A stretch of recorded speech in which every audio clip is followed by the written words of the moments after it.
Apa kabar Indonesia? Selamat pagi. Kasus Nikita Mirzani yang dituntut oleh JPO 11 tahun dan denda 2 miliar. Sungguh wow, fantastis. Sekelas koruptor yang triliunan aja cuma 6 tahun setengah atau berapa gitu, 10 tahun. Tapi Nikita Mirzani dituntut 11 tahun, denda 2 miliar. Apakah kagak segini ya JPO-nya? Rada-rada kayaknya sakit hati atau apa gitu. Jelas-jelas tidak terbukti melakukan pemerasan, apalagi TTPO. Kalau TTPO harusnya yang mentransfer duit itu pun juga diperiksa loh. Masa yang menerima duit aja yang diperiksa? JPO-nya gimana sih? Padahal ahli hukum, ahli-ahli yang dijadikan saksi Nikita Mirzani itu sudah menjelaskan loh. Sekarang tergantung dengan Pak Hakim, apa masih memiliki hati nurani atau tidak. Karena hakim itu kepanjangan tangan Tuhan di muka bumi. Tapi yang saya lihat, hakim-hakim yang ada di bumi ini tidak mewakili tangan Tuhan, tapi seperti mewakili tangan syaitan.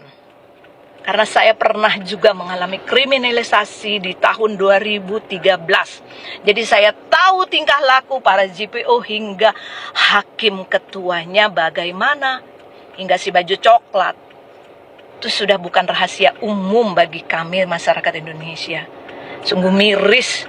Saya pikir di 2013 ada 2025 ini ada perubahan hukum akan menjadi lebih baik, tegak lurus, adil dan jujur. Tapi sungguh negeri kita ini miris. Saya sebagai seorang perempuan melihat seorang Nikita Mirzani single parent yang kerja untuk anaknya diperlakukan seperti itu.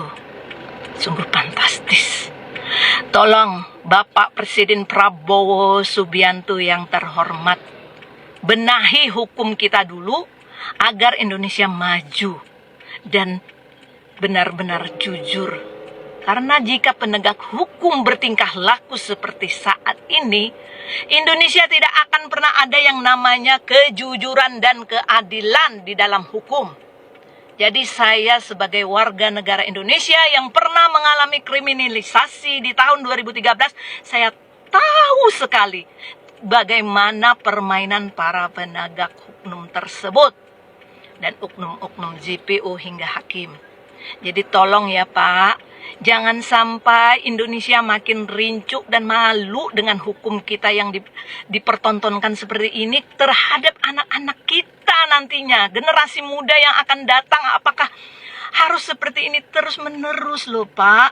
Tolong, Bapak harus wajib meninjau kasus Nikita Mirzani ini. Karena kalau Bapak tidak dan membiarkan kejadian ini, berarti Bapak membiarkan hukum makin hancur dan makin rusak di tangan oknum-oknum tersebut. Tolong ya Pak, saya himbau. Cukup saya yang pernah mengalami kriminalisasi itu.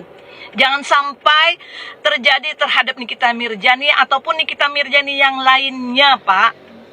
Tolong saya minta dengan hormat, Bapak wajib memanggil para penegak hukum tersebut. Karena jelas di situ tidak ada pemerasan ataupun TTPO. Karena pelapor yang mencari dan meminta tolong Pak. Tolong diingatkan dan dicatat itu. Semoga hukum di Indonesia tidak semakin rincu dan semakin rusak, bobrok. Pak, saya mohon.